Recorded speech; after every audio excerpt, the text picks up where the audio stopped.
Hello and welcome to episode 2 of Talking Ruggers, where it's my mission to talk ruggers with everyone involved in rugby who isn't only a current professional player. From your favourite content creators and online coaches to pundits and even other podcasters, everyone who is bringing our beloved game forward into the 21st century. We'll be delving deeper into the details of those individuals' stories and giving you some professional advice on how you might be able to break into that industry within rugby for yourself. And ultimately, of course, we'll be putting the rugby world to rights.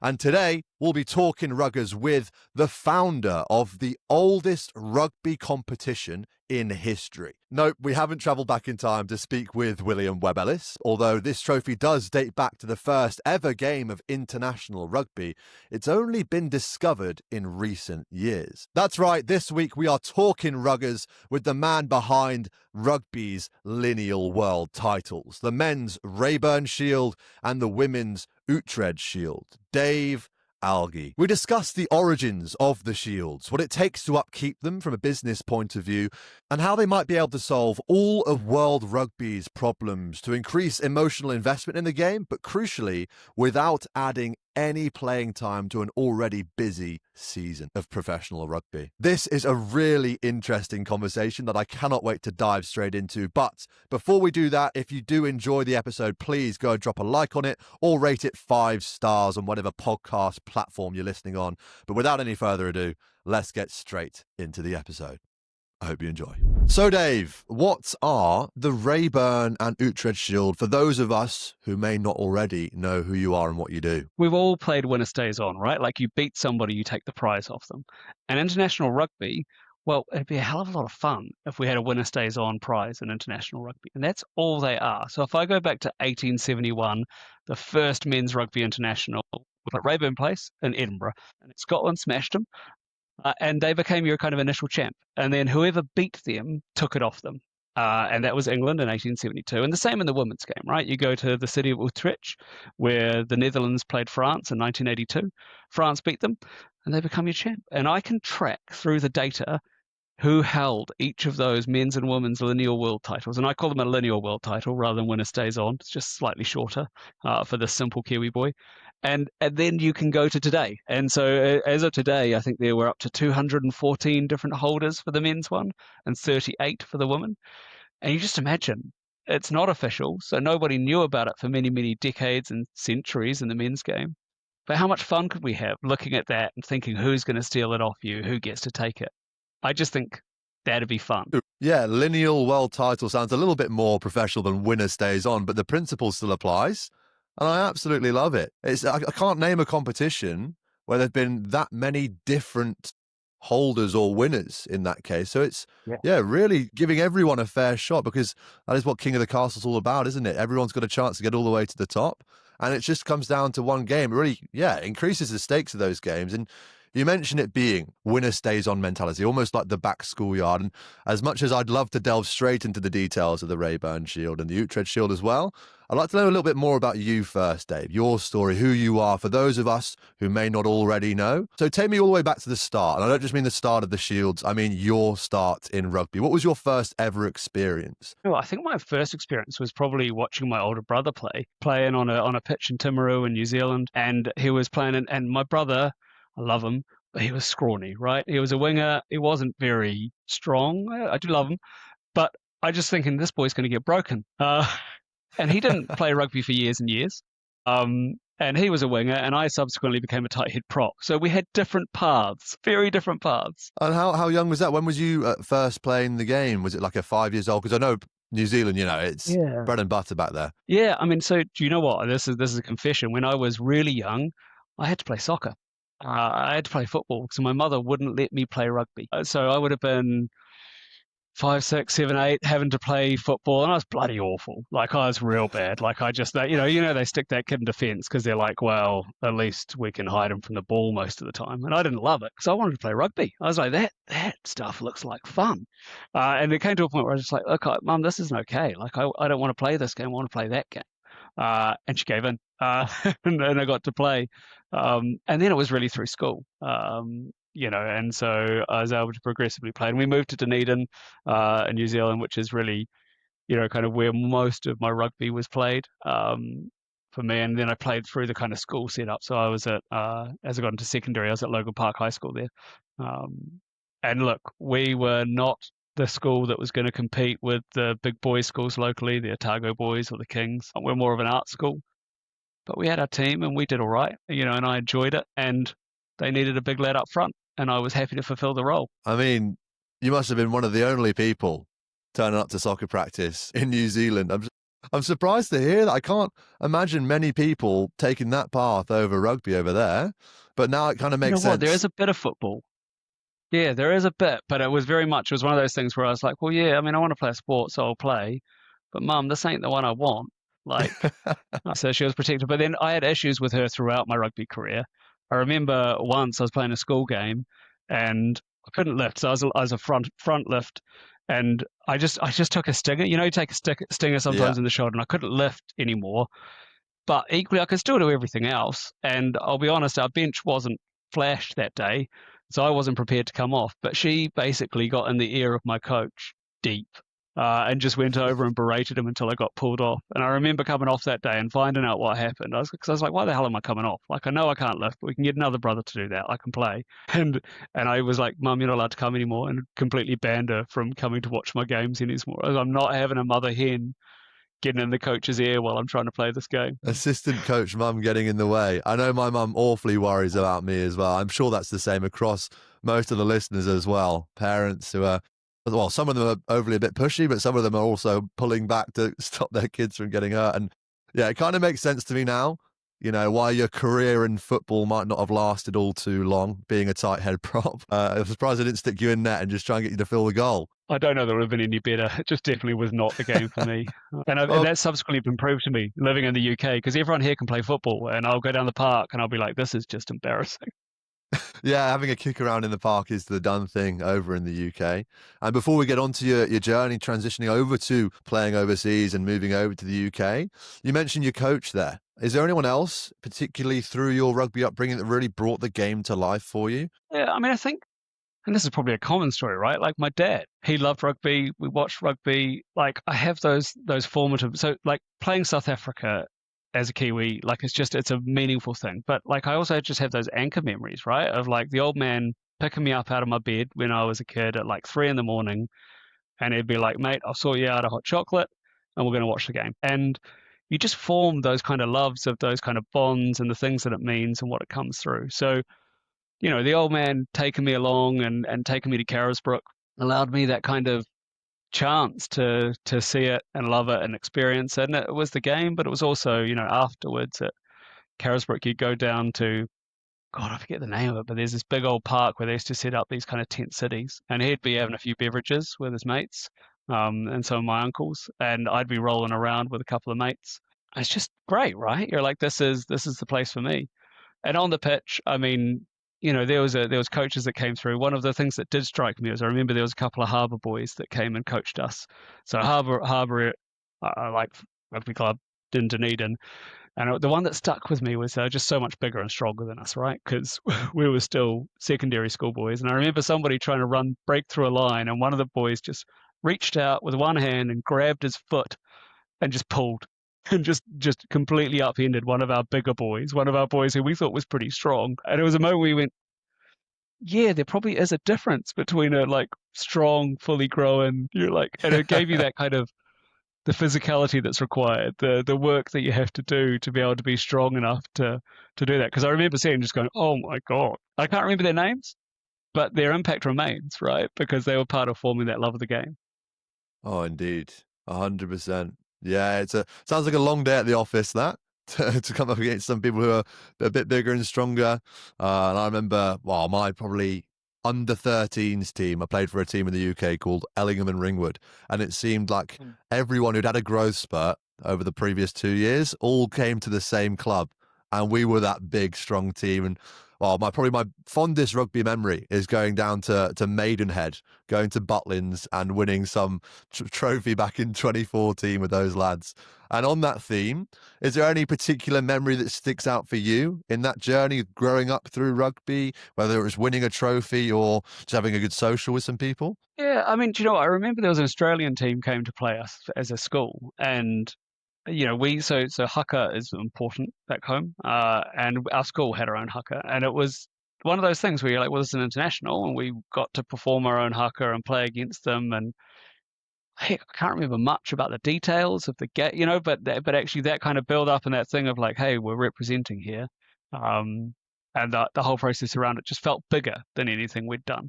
But otherwise, to be honest, I've always just loved the little moments. It's the slight nerves that you get before you run out on the pitch. It's the smell of the liniment in the changing rooms. Like, it's all those tiny connections that you form over years. Those are the things that I just love. And I think those big moments, they're cool, but they're kind of by the by sometimes. It's those moments that you share together after a game, or like you mentioned before, coming up against lads with growth spurts.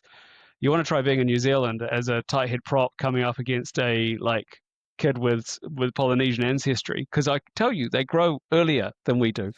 And it is amazing having these boys on your side, but it's horrifying when all of a sudden you're like looking up quite a long way to the fella you're just about to pack down against. But those are the moments, right? Afterwards, you're like chatting with each other and having fun, and then you're talking to your teammates about, oh my God, did you see that? He tried to fold me like a box. It's just, I've always enjoyed the little bits. It's the camaraderie, it's the moments. It's not necessarily the trophy lift, if that makes sense. Yeah, I think that's relatable rugby. I think everyone can share those moments. It's what keeps us going, throughout the week. Those moments in the changing rooms on a wet Tuesday night before training, and you're there all sat together thinking, I don't want to go out and do this. You're chewing the fat after a day at work. And yeah, it's those smaller moments for sure. And you mentioned as well, coming up against some bigger lads. On my case, I remember I was at school in Bath when I was 18 years old, and we played against Lewis Rees-Zammit and Oh, Stephen wow, yeah. Varney, who were all at Hartbury at the time, who then, of course, have gone on to some pretty international things. Is there anyone that you can think of that you've played against? Funnily enough, the fellow who was knocking around rugby in our place actually was well known for cricket. It was Brendan McCullum, because he was a very handy rugby player. And actually, everyone thought that he would go to the top of the tree in rugby. I don't think we really thought he'd be a cricketer. I mean, he was very good at cricket at the time, don't get me wrong. But, he was the guy you thought was going to be going far. And then it turns out that cricket's been his thing. And he's done all right, to be fair to him. He's done not bad. I can't say I'm much of a cricket nose, and I know exactly who that is, but from the sounds of things, he's a great cricketer, and that's probably an insult to the ears of a lot of people for me not knowing Oh, I mean, who that is. he's one of those fellows who's just an athlete, right? Like, there are some guys Yeah, who you go, actually, if they spend the time, they've got the natural talent that they'll be good at anything. He's one of just the, and hand-eye that's probably most of coordination. the guys at the very top, right? They have a natural talent, and then the time and effort and dedication to apply it. It's a combination of both, isn't it? Just that general hand-eye coordination ability, but then plus with a bit of speed and size, and yeah, you can go all the way to the top in some cases. And some people don't even need the hand-eye coordination part. They can just be big and strong in some cases. I briefly interrupt this podcast episode to bring you some brilliant news, guys. You'll never guess what. We've only gone and secured our first ever sponsorship from Old Novo. This episode is brought to you by Old Novo, a rugby lifestyle brand founded by a former player who left a corporate career in sportswear at Nike and Gymshark to build something of his own within our beloved game. Old Novo is for the ones who lived and breathed the game, the ones who might have hung their boots up but never the values. And you can check them out at oldnovo.com. That's spelled OLDNOVO.com. And follow them on Instagram at old.novo. That's OLD.NOVO on Instagram. These guys make some absolutely gorgeous garms in the rugby space, and they bring all the expertise of Gymshark, Nike, these big dog names to our beloved sport. So it's great to have them on board. I love what they're doing over on that space, so make sure you go and show them some support, much the same as they have done us here. They've just launched their first retro rugby jersey, which is absolutely stunning and of the highest quality. So make sure you go and check it out. I'll leave the links down below in the description. Thank you so much for your support, Olnovo, and thank you guys for listening. So we'll get straight back to the podcast. Okay, that's great to know the backstory, the deep roots of you as an individual. But I want to delve a little bit more deeper now into the pathway towards the two shields that have been created. So at what point in your journey through rugby did you realize it was more than just a sport? You know, you wanted to do something bigger for the greater good of the game, as I call it, beyond just being a sport. What was that moment for you? Yeah, I mean, obviously I've had this deep passion for rugby just forever. And I was talking about it online, as you do, right? Like and it would have been 2008 where there was a bunch of us who have been chatting about it. We'd obviously lost a Rugby World Cup the year before. And we used to have this thread. Now, I like data, I like statistics, that's probably clear. And we kind of had the stats thread where we were like, well, what would happen if you played winner stays on? And it kind of became this question. There was a few of us, and like a bloke called Paul who loved data as well, and who put it all together to go, actually, if we go back to the first men's rugby international, what does that look like? And so it was 2008. And I think it's just one of those fun things online, right? Where you're like, oh, that's cool. And we were like, well, Rayburn Place, we could call it the Rayburn Shield. And it probably would have just died there. Probably would have been like, okay, cool, that was a cool idea. But I just looked at it and went, do you know what, guys? Like, I know this genuinely could change the game. And I guess I've got an anchor, right? As in New Zealand, we have the Ranfurly Shield. So in domestic rugby in New Zealand, the Ranfurly Shield's a challenge shield. You defend it every game you play at home when you hold it until you lose it. And so it's huge in the game back home. And shield fever is a thing. It's that whole, you're not having it, like you can take it out of my cold, dead hands. And you see teams lift themselves and teams coming to try and take it off them. And it's just very much this, like, what should just be a regular match in the NPC becomes this battle for the ages because they're like, no, we're having that shield. And so I was looking at that going, imagine that in the international game. How good would that be? And so we kind of just put a website aside for it. And there's probably a bunch of half dozen of us who were like, yep, cool. And I think probably within 3-4 months, it was like, yep, cool. And it was just me really. And I went, but I was like, actually, no, this is the thing. And I went, that's fine. I'll do it. I'll keep it going. And I think that was a moment where I just went, this should exist. This should be a thing. And at that point, it was very simple. It was just keep the data, have it hosted, have a Twitter account. I think we had back then, no other social had come about. It's a long time ago, 2008. So yeah, I think and then it wouldn't be from there. It'd be a long time before I let my face show on any social media. I was just hidden in the background. I was just a simple Kiwi boy who didn't necessarily want to be known for it. I was just like, this is my penance, right? Like I'll do this and I'll share the love. But that's how it started. That it is as simple as that. Bunch of geeks online. Yeah, there seems to be a common theme across all the people who are involved in social media and rugby is that we're all top nauses. We all love the detail of things, not just for the sake of rugby, but in our own little niche ways as well. With Duncan last week, he was telling me about how some jerseys are knitted in different ways. And I was there like, this is real interesting for you, I think. But, well, it's fascinating to see your fascination in data and how that's driven all the decision-making you've made along the way. I would have thought that your inspiration came from boxing with the Lineal world titles, because that's an obvious place, but it's actually from your deep roots back home. Yeah, no, I mean, I think it's just one of those things where you kind of, because the Ranfurly Shield genuinely is such a huge thing and historically, and so the records of it, and I grew up, I'm an Otago fan, we just couldn't win it for like, must have been 20, 30 years, right? Like it was a source of pain. But actually, it was the not winning it that made it so powerful, right? Because these challenge shields are a moment in time. They're a snapshot. They're an opportunity, and you get to take it or you don't. And so a Rugby World Cup's wonderful. It'll come every 4 years, and we love it. And I do love the Rugby World Cup. It's the pinnacle, and I don't disagree. But the Shield match is different. It's like a single moment in time that's offered to you, and you may not be the best team in the world, but you have the opportunity to take that title. And the team who have got it have the opportunity to go, no. And that creates these amazing kind of moments. And what it also does is it broadens out for other nations. So as I look ahead, I'm always going 2-3 challenges into the future, which teams could have it. So, as we speak, if you're South African, you're looking at it going, well, we don't play England who hold it this year.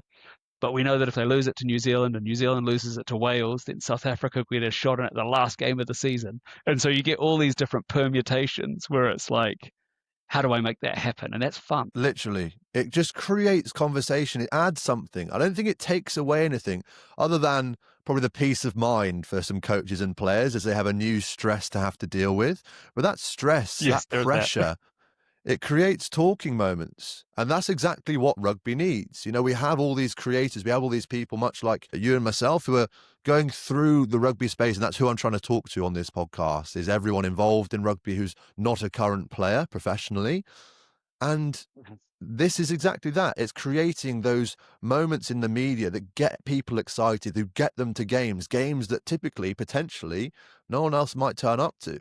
You know, those smaller games where you can even see the likes of the minnow teams in those cases, all the winners that we've had over the course of years, getting involved in a chance to win a trophy so many times throughout the season, because it's great. Much like you, I love the World Cup. Every 4 years, it's something that everyone gets excited for.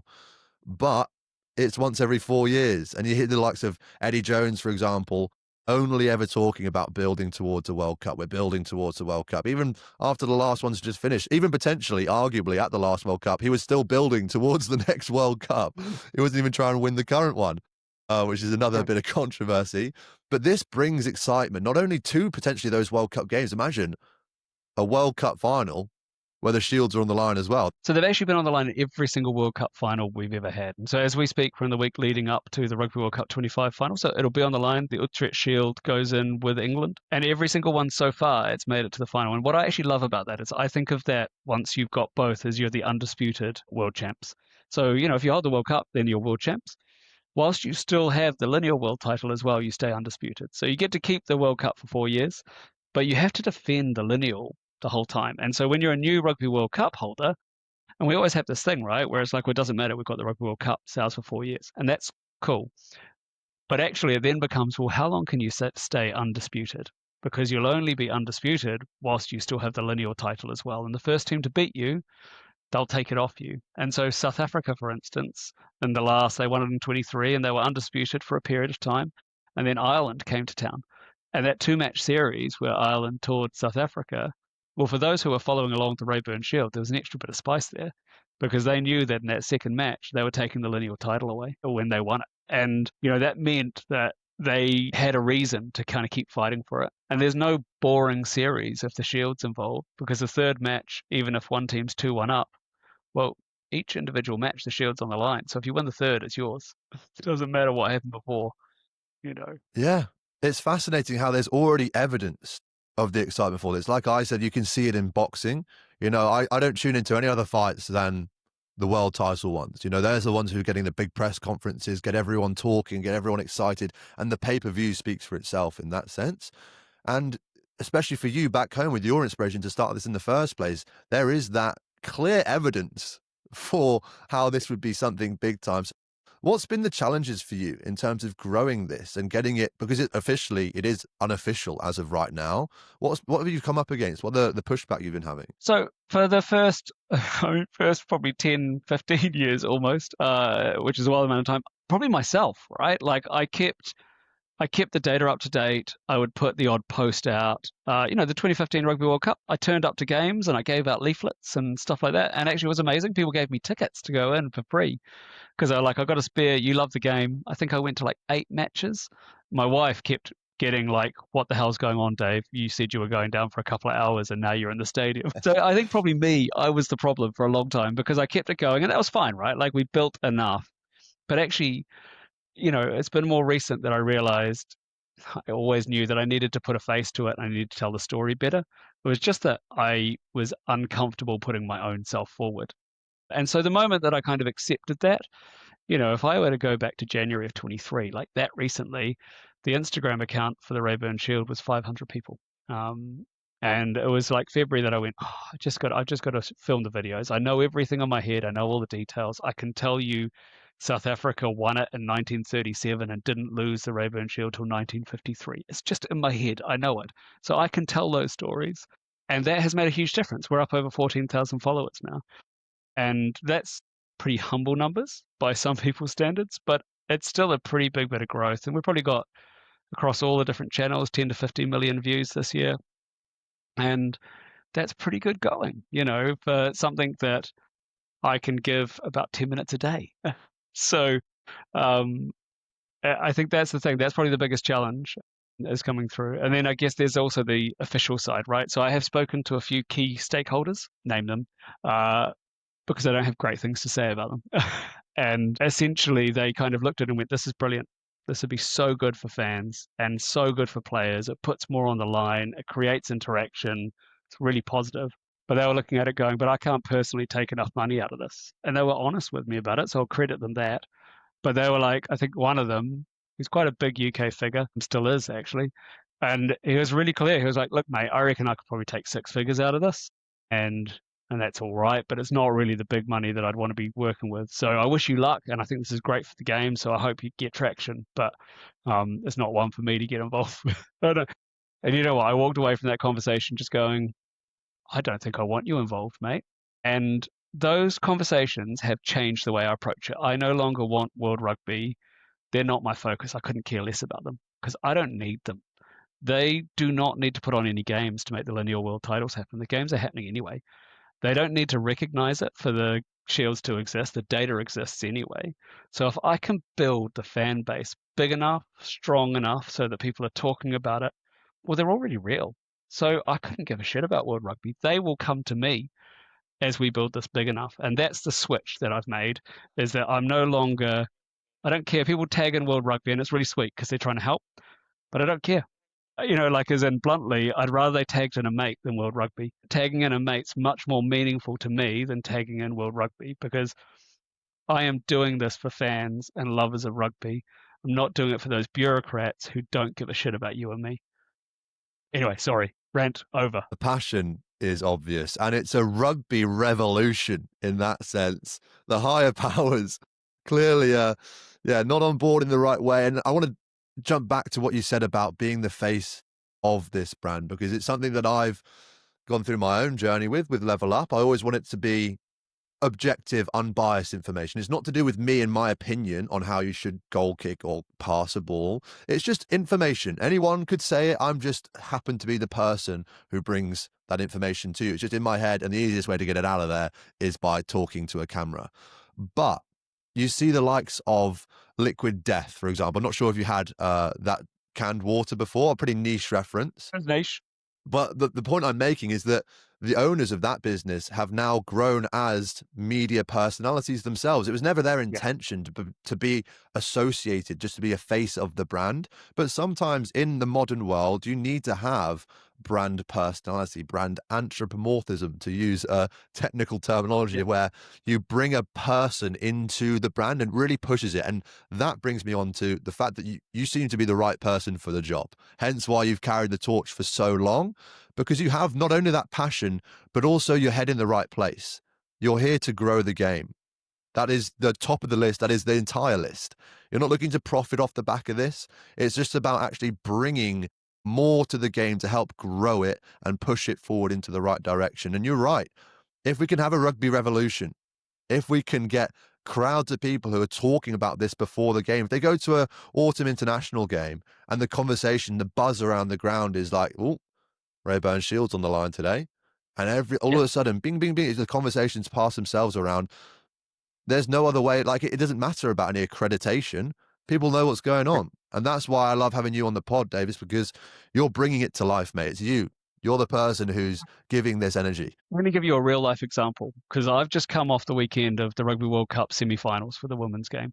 Now, I love women's rugby, very big long-term supporter. I was at the 2010 World Cup final, and the Utrecht Shield has actually physically been made, because I went over for the 40th celebration of women's rugby in 2022 and made it physically.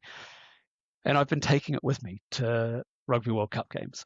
So I took it with me to Brighton and I took it with me to Bristol this weekend. And what was actually quite humbling was the amount of people who were coming up and desperate to have photos with it.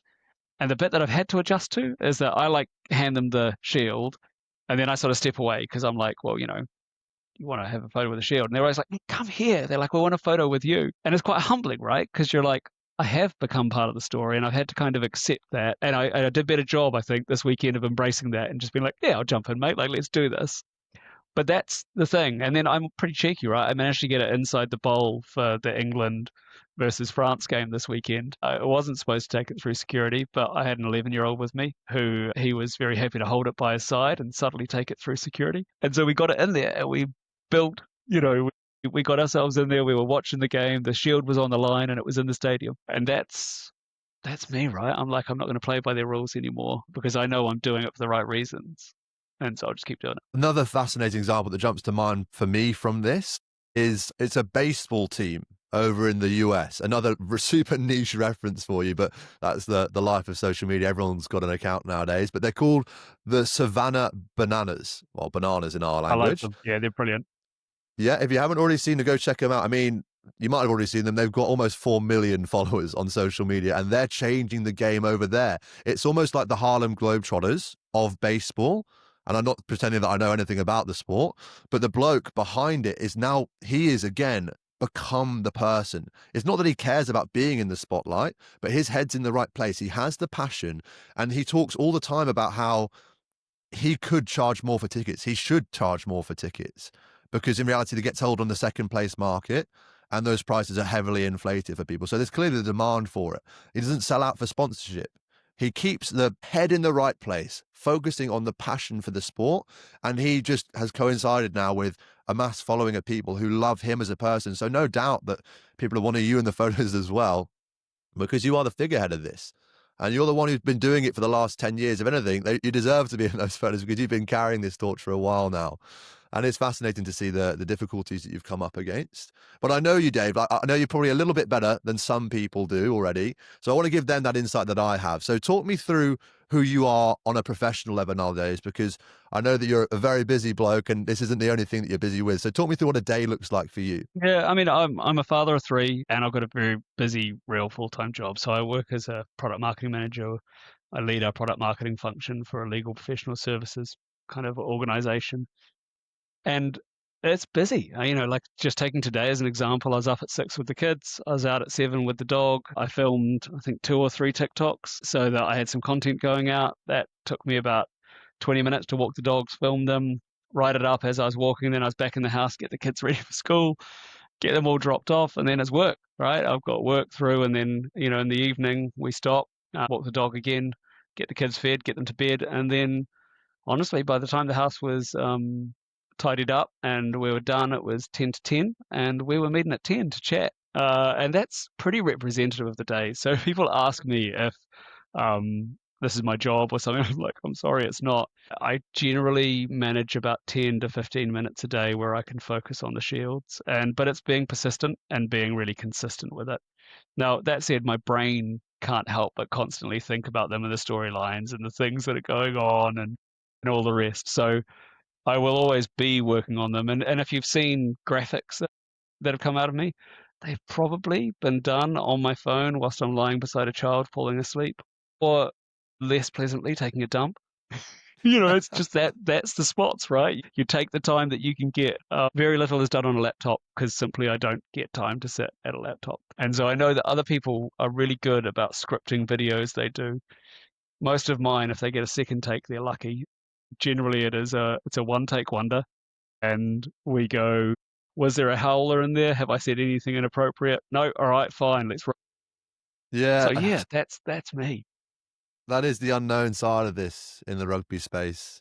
Because, as always, as the saying goes, money makes the world go around. And that's potentially why some investors don't want to get involved, because there's not that money in that for them.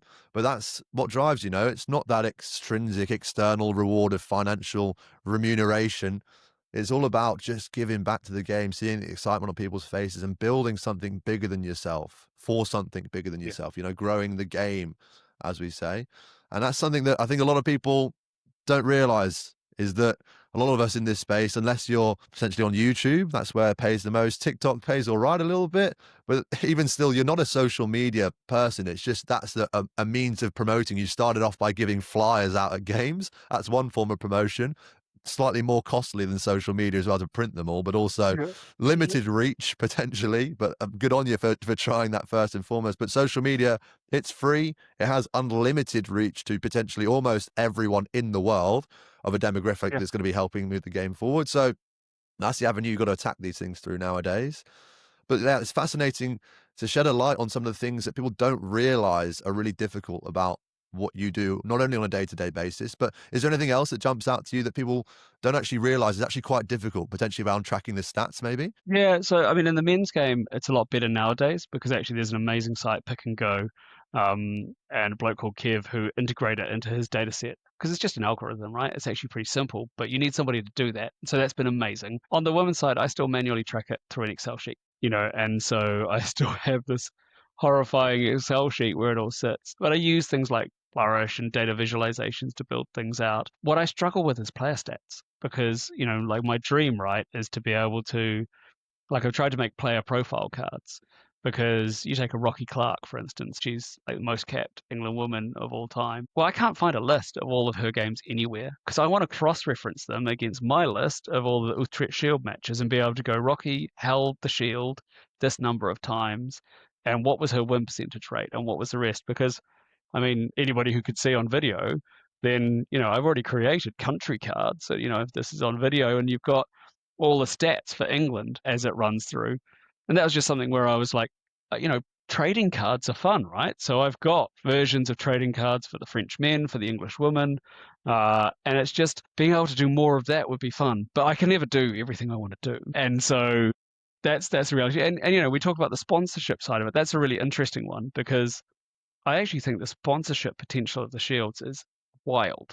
If you consider that they can enter every single competition in the world, they can go in the Rugby Championship, they can go in the Six Nations, they're in the World Cup, they go across all territories. So if you're a global sponsor, and also they feed beautifully into the narratives that sponsors are looking for, taking your opportunity, never giving up, working together as a team to keep something together. They're beautiful narratives that could work through. And if you were a global organization, it would require a global organization. Then the ability to have something that could enter, the UK market, but it could also enter the French market. That's absolute gold dust.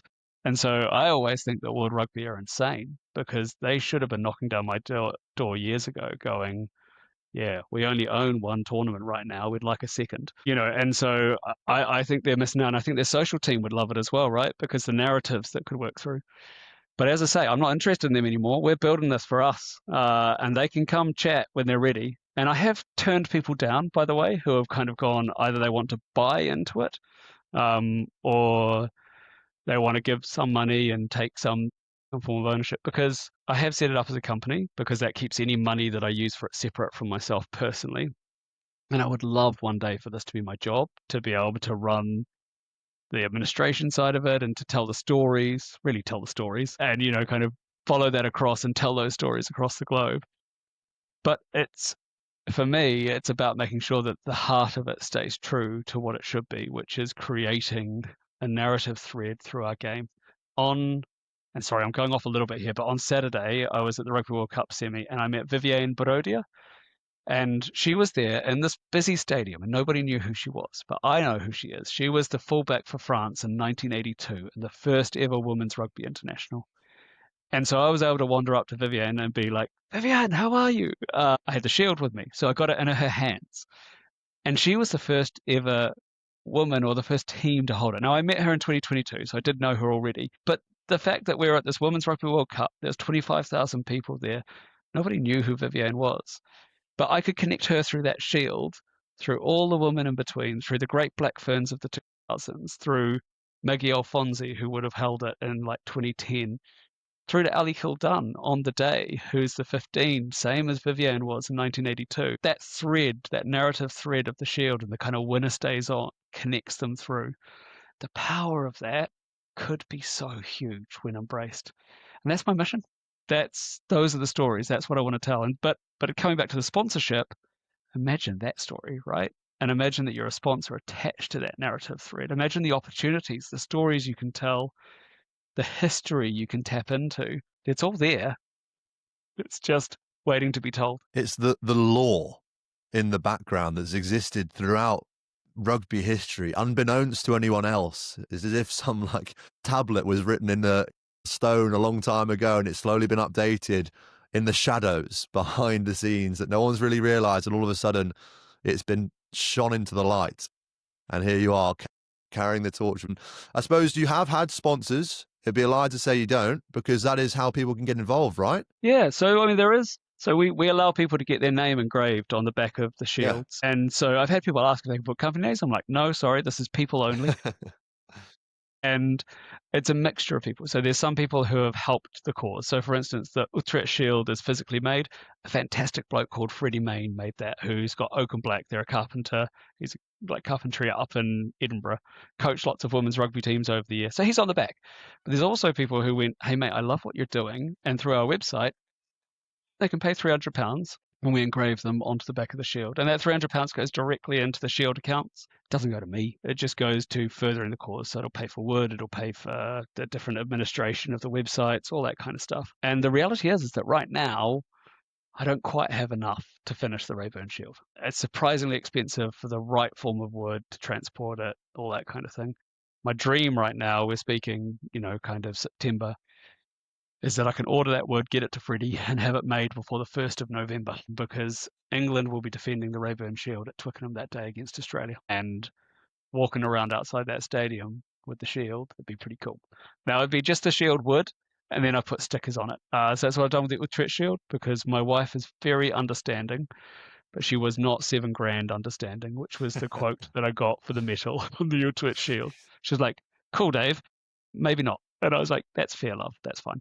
But it looks good and it works. And that's got us to where we go. You can see it over my shoulder if you have video. And, it's impressive. Everybody who sees it live, they're like, that's amazing. I tell you what, once they see it with the medal on, they'll be blown away. And so, yeah, people can support, but it doesn't need to be £300, right? Like, I'm really respectful of the fact that, different things. So if they just want to buy a t-shirt, if they just want to buy a mug, I don't put a huge amount of profit on those, but a few quid from a few people makes a difference. It's like it all adds up. And so I do encourage people to take that option if they want. They can also buy, let me give you an example. I've got like pieces of the same wood that the shield is made from. And I take them and I cut them down and I sand them up and treat them. And then I have a little tiny certificate that goes with them so they can kind of own a piece of the shield, because it's from the exact same tree, the exact same slab that the Utrecht shield is made from. And that's my plan for the Rayburn shield as well, because I think there's something really nice about creating those connections. So when I saw Viviane on Saturday, I had a piece in my pocket with a little presentation case, and I was able to give that to Viviane and be like, hey, you are a former holder, you deserve to have this. But we also offer people the chance to buy them so that they can own a piece of history too. You got your own gift shop as well. What haven't you thought of, Dave? You got plenty of ideas and you're executing them brilliantly. I think that's the thing that's clear to see here. It's just amazing, mate, because you've managed to fit this in amongst all those other things that you're already doing with your family and your work to keep food on the table. So fair play to you, because I feel like a lot of people could almost get spiteful along this journey, frustrated with people's in the higher up sense. But it's the fuel of those people at the games, those who are, asking for photos, those who are loving being around the shield and all the talking points it brings with it, that really keep you going. And it's your passion at the core of that that's driving it. And it's brilliant to see, as someone who's also, not making any money, just doing this for the love of the game, for the love of what we know as rugby. The thing that always drives me is that I don't think years ahead, I think decades ahead. And I'll be dead, right? Like I'll be dead, and decades, centuries into the future, there will be rugby fans and there'll be rugby players who are having fun, who are enjoying talking about the shields and how they're going to take them and how they're going to win them, when I'm just completely buried in the ground. The game I love, being able to offer that back to everyone else who loves it, because that's all I'm doing, right? Is I'm trying to create something for them to love as much as I do. So I love that idea. Like, there is a selfishness to that, really, because there's a legacy element to be able to go, I know that as I shuffle off this mortal coil, fellow rugby fans across the world are still going to be having fun, and I get to know that I helped make that happen.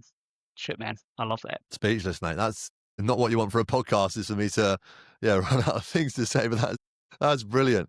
Honestly, yeah, you're right. You're going to have a legacy following you after this, which is, well, undoubtable, because like I said before, it's proven the success of these sorts of things, that the added conversation it brings to the game is undeniable. It's already happened, even within our own sport over in NZ, which I think a lot of people don't already realise. Over from the UK, for example, I wasn't aware of that. Tried and tested. You've had the case study, you've had the guinea pigs go around the cage for, and Yeah, already proven. And I briefly interrupt this podcast episode one more time to remind you that it's brought to you by our brilliant friends over at Old Novo. They have taken their expertise from working in the sports fashion industry for business giants such as Nike and Gymshark to build something for our beloved game. Rugby jerseys is what they do, and they are delightful, I'll tell you that much. They look good, they feel good, and you know what happens after all of that?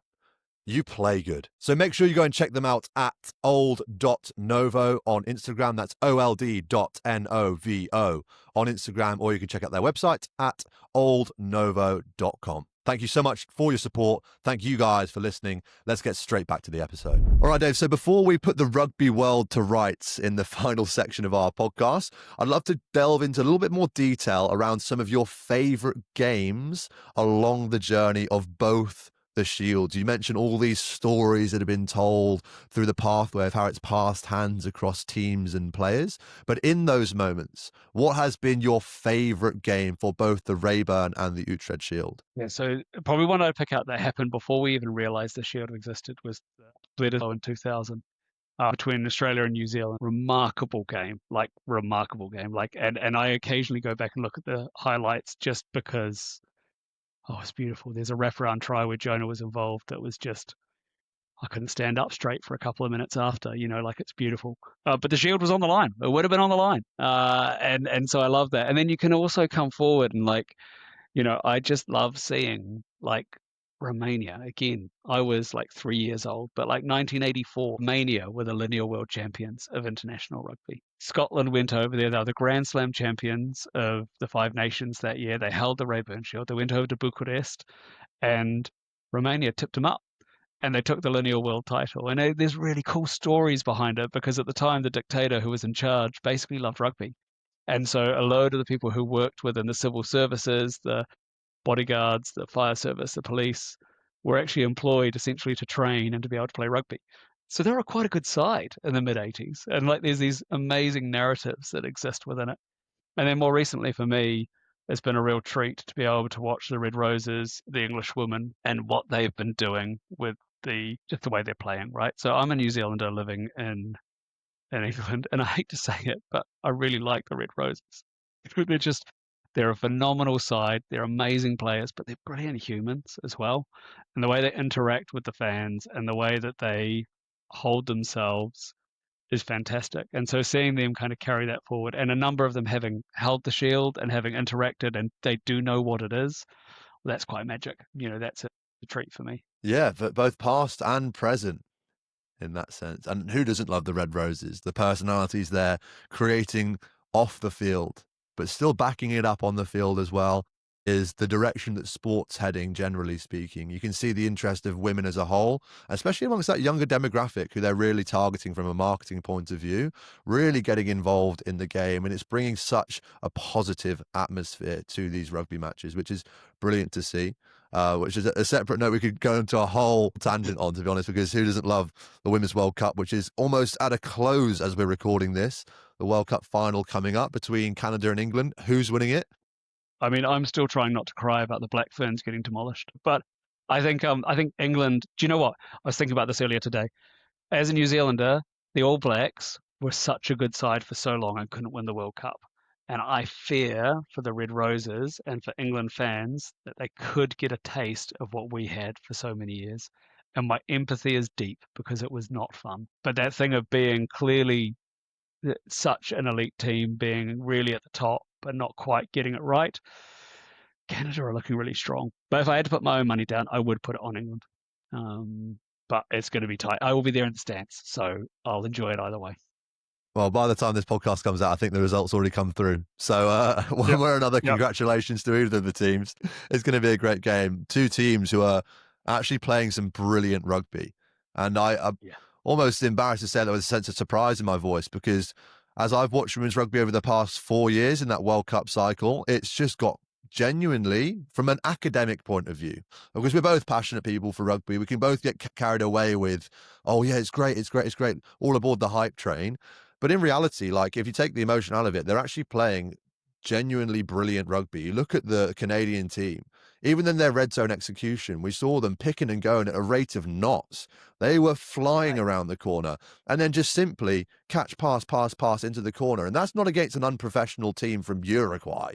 It's against the Black Ferns at the top of their game as well. So there's no people in the comments section saying anymore, they're unprofessional, they're amateur players. We're doing it against the best here, and it's an absolute honour to watch it at this stage. It's brilliant to be around it, and I'm glad to hear you getting yourself to the game. But you mentioned your favourite Rayburn Shield match is in the past. I want to know your top 3 Rayburn Shield matches since you've been aware that there's actually been a Rayburn Shield match on the line. So my favourite is probably dual, right? Because the 2015 Rugby World Cup final, I was lucky enough to be in the stadium, and the All Blacks took both the Rugby World Cup and they had the Rayburn Shield. And for me, that was just a real treat, right? Because I talk about that whole undisputed thing of holding both. And it was just one of my greatest rugby days, right? Because I got to see my team do the magic. One of the things I really liked was, what was it? Was it 2021? I think it was 2021 where Scotland took out England. I think it was the first match of the Six Nations that year. And it was just one of those days where the Scots get up. And it really tickled me because the kind of November previous, there had been a Scotsman who had been supporting England against South Africa because that was the final game of that year. And he knew that if England took the shield off of South Africa, then Scotland would have the chance to take it off them in the first game of the Six Nations. And he got his wish. But it was magic for me because the moment you can have a Scotsman supporting England, you know you've got something powerful, right? You know that in order for them to be able to stomach that, you're good. So it was really nice to see them actually get that done and to kind of come through. And then, I think otherwise, I think it'd be that Irish series. So Ireland, when they went over to South Africa, because it was such a good series. Like that first match, they didn't manage to take it. South Africa kept it. And there was just so much tension between the fans in that series as well, right? But then in game 2, Ireland managed to get up and get over them. And of course, everyone's like, well, it's 1-1, it's a draw. And I'm like, it is 1-1, it's a draw, but there's only one team who's taken away the Lineal world title, and that's Ireland, because they won the second one. And so I really enjoyed that because, it kept it moving. It was a bit of controversy. And I remember feeling a slight sadness that I was like, imagine if I had a big enough following that more of these fans knew about it. I was like, they'd be having so much extra fun. Like it was fun anyway. I'm not claiming it wasn't without it, but it's more fun when you know there's something on the line. And that's actually the heart of the whole thing, right? Is international rugby is more fun when we all compete for the same prize. And being able to kind of take that off of each other and figure out how you're going to do it. And the Irish fans who did know, I can tell you they were freaking delighted. Add one more. Please. It's a controversial one in that I feel a bit mean, but Ireland were on a 17-match run, which the best men's run of all time is 18. And then in the quarterfinal of the 23 Rugby World Cup, they came up against New Zealand, who they had taken it off of in the previous year's tour. And they would have got to 18 and matched the all-time record if they could win that match. But the All Blacks beat them. And I will confess that felt pretty sweet to be the one to end it and to take it off them. I can see you now, Dave, stood in the stands, the only person potentially at certain points knowing what's on the line in these games, and you just there full of excitement for it, surrounded by a sea of people who, unbeknownst to them, is this going on the whole time. And just imagine if we can bring that buzz, we can bring that energy. But there's a couple issues that I can see of why this hasn't been pushed out so much just yet. And first and foremost is from World Rugby in that sense. Because I believe in a world where we don't live in a this or that society. We live in a this and that society. It's not choosing between one or two things. You can have both in most cases. But I worry that World Rugby may potentially see this as something that, of course, at every World Cup is simultaneously on the line with the World Cup. So they don't want to overshadow something that is deep rooted in rugby history, being the Webb Ellis Trophy. It's something that's always been there. I'm already arguing myself on this because arguably so is the Rayburn and Utrecht Shield. They've always been there too. Yeah, I mean, the Webb Ellis is the new boy on the block, mate. Only came about in '87. Like it's positively a baby. Yeah, you're not wrong. You're not wrong at all. But it's a fair point, right? And I think they do want to protect their golden goose, and I think that's totally fair. And I actually take that head on because I couldn't love the Rugby World Cup anymore, right? I think it's brilliant. And actually, this is contributory to it. It only adds to it because essentially, on the day of the final, they'll both be on the line. We all know the important one on the day of the final is the Rugby World Cup.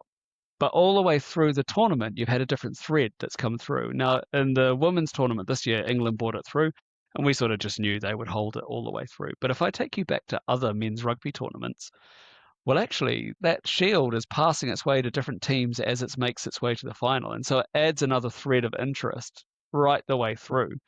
That can only be a good thing. Now, if I tell you how I think it should run, I think it should be outside in the stadium on the morning of the game, carried around, just the way I had been last weekend, getting it into the hands of fans. I've built it crazy strong. They can't break it. It'll break them before it breaks itself, right? Because I know how rugby teams celebrate. And then the idea is that you take it around, you get it into people's hands, not like the Rugby World Cup where it's like you have to have your special gloves. Are you not allowed to touch it because it's precious? I'm like, no. I want your filthy, dirty hands all over the shield. And we carry it around the stadium, we get it in people's hands, and then half an hour before kickoff, we take it into the changing room. And then the captain carries it out onto the pitch, puts it on a stand, and then nobody touches it till the end of the game when the captain either picks it up and it's still theirs, or they personally hand it over to the new captain and the new team. Now imagine the drama and the theatre of the broadcast of that. And imagine every fan sitting in the stadium who saw it outside the stadium, probably got photos with it, might have touched it, might have got some of the kind of merch that goes with it. You know, like I give out stickers to everybody who I see in the stadium because it gives them a connection point, right? So I've made custom stickers that we give out to anybody who we meet. Well, when they see their team hold it up, they're connected. They can own it. They can be part of it. World Rugby need that. World Rugby would benefit from that, and the Rugby World Cup would be better for that thread working through it. It wouldn't diminish it; it would only improve it. The rugby revolution, Dave. Where do I sign up? You're giving me chills, mate. This is unreal. You can see it so clearly, and it's honestly, in my opinion, just a matter of time. I know, as I've mentioned already, there's this rugby hype train that everyone always jumps on and talks up the game, and it's brilliant. It's brilliant. I'm not saying rugby's without its issues. Of course, there's loads of problems, especially in the financial state of the game, but I don't see how this doesn't help that. I don't know how it takes away from any of that. And I can see it so clearly in my head, like exactly that image you have of it being passed around. But the other issue, there was two issues that I had in my head. The second one being potential pushback from actually the players and the coaches now, because that's the difficulty of this, is that you're adding something to an already busy rugby calendar. In this case, again, I'm already arguing with myself. You're not adding anything. It's not an extra game. It's just what's on the line already. But I worry that players maybe thinking, not another one, not another competition, not another bit of stress I have to deal with. And same with the coaches. What's your thoughts on that? I love it. I'm very pleased you brought it up because I think that's actually the crucial thing, right? Is there is a finite amount of rugby that any single person can play. And arguably, we play too much. So what we have to do is we have to make the games that we play more meaningful. And we have to make it so that the connections that we play as part of them are more deep and more connected, and we make the most of what we have. Because players, we can't burn them into the ground. And so actually, the lineal titles happen exactly as that in games that are already in play. All you're doing is you're creating more opportunity for great moments. And it can turn a game that might have otherwise been an exciting test match, and every test match is important. I love them all. But it can turn it from a test match to a moment, to a single opportunity to take your chance. Now, if I think of the All Blacks, for instance, I think it was like 2017 through to 2022. They didn't get a challenge. There was players who had their whole career start, begin, run through and finish before they even got a shot at the title. So you could go through your career, or you might get 1 or 2 years at the top and you never get a shot at the shield. When it comes along, it's a moment for you to grasp, for you to take, that you might never get again. And so that's the thing that we're adding for them. And we're doing it all by not forcing them to play any additional games. And we're doing it all without forcing any extra organization. We literally just do it in what's happening already.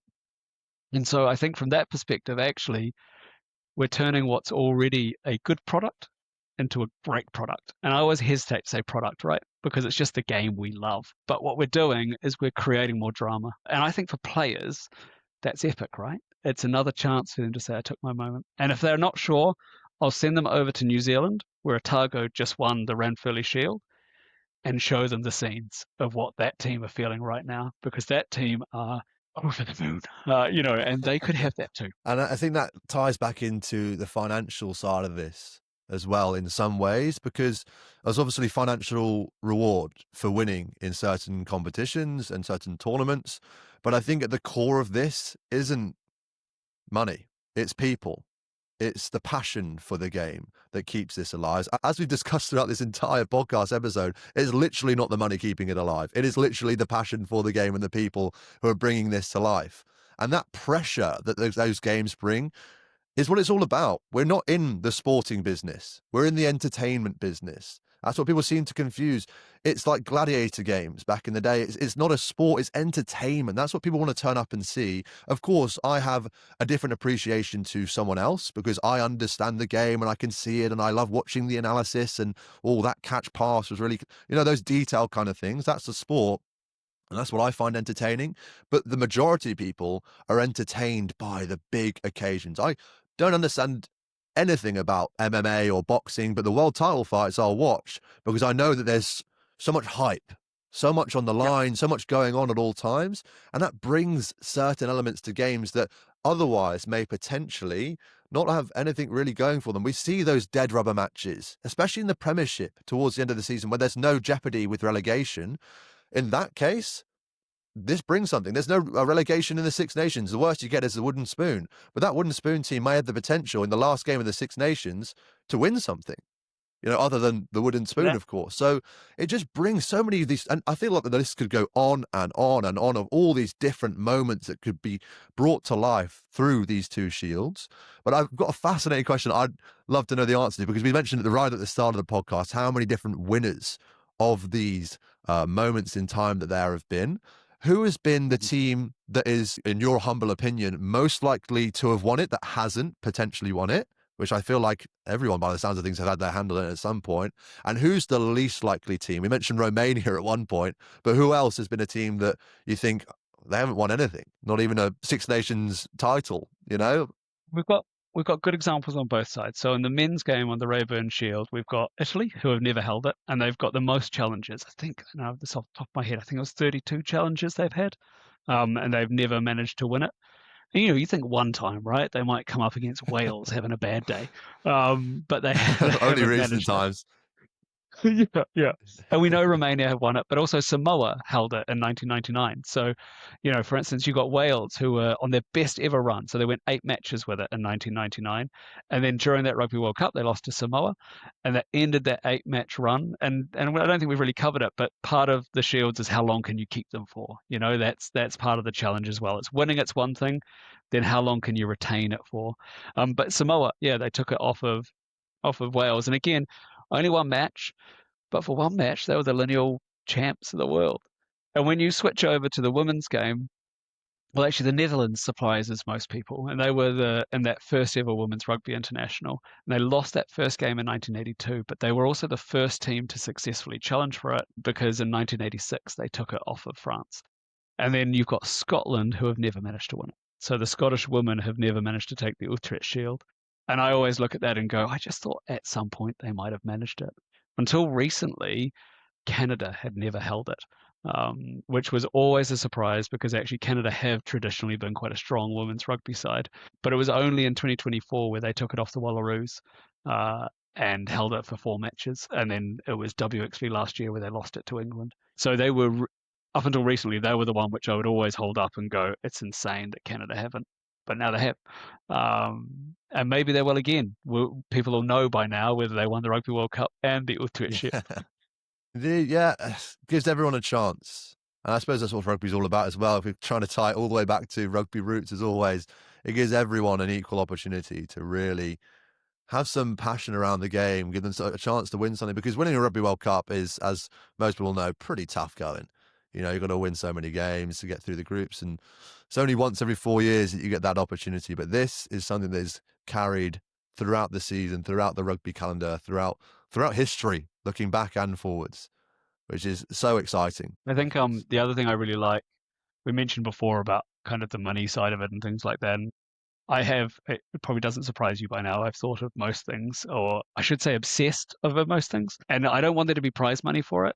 What I'd really prefer is that when you win the title, each game that you hold it for unlocks a certain amount of kit kind of collections that go out to schools. And so, for instance, England men right now have got to 7.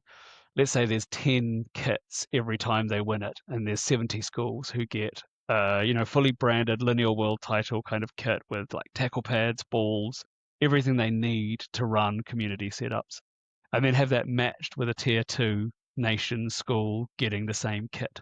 So you'd have like 140 going out for the 7 matches that have already come through. Because I love the idea of tying it back to the growth and the grassroots and how we bring things forward. And I think for a sponsor, that would be a remarkable thing to be able to do. And then every time this Lineal world title changes hands, you've got another 20 schools, some from the nation that have won it, 10 from a tier 2 kind of setup who are being enhanced, who are getting a package. And we get creators involved to help create, like for instance yourself, to be able to go, how would you run your first school pack?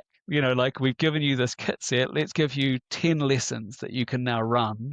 And we've got full digital support packs for you to be able to do it. That's the kind of vision to be able to go, how do we turn it so that each game connects back to the grassroots and we give sponsors the opportunity to do something good for the base of our game, And then the flip side of that is, if I was being purely commercial, how good would the betting companies find this? Even right now, the amount of different nations that could hold the Rayburn Shield before the end of the year, I think it's still 9 different nations could win it because of the permutations across all the different things, depending whether England or Australia get it, and then you just branch out.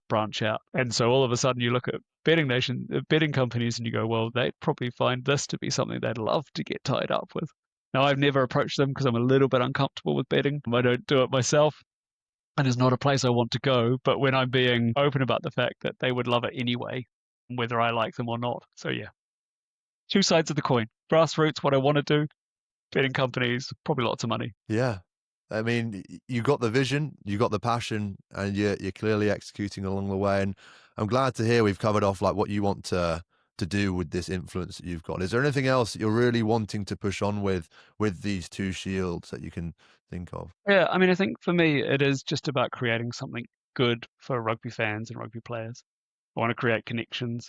I'd like the shields to be on the pitch. And so when I think of my BHAG, I call it instead of big, hairy, audacious goal, I call it my big, hairy ass goal.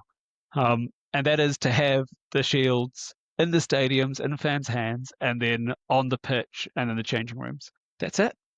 If I can get that done, then everything else flows.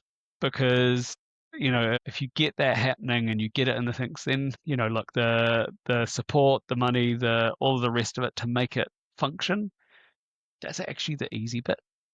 The hard bit is getting it implemented into the game itself. And so, yeah, I love that culture. Just a reflection from me from the Rugby World Cup. There's this beautiful gifting culture that I'm seeing come through in the women's rugby space. So, like, we walk around and give everyone stickers, but I've had like little friendship bracelets been given to me. There's a little girl gave me one in Brighton, which I gave to my daughter. And then on the weekend, there was another friendship bracelet that my son was given by somebody, an older fellow, whilst we were talking.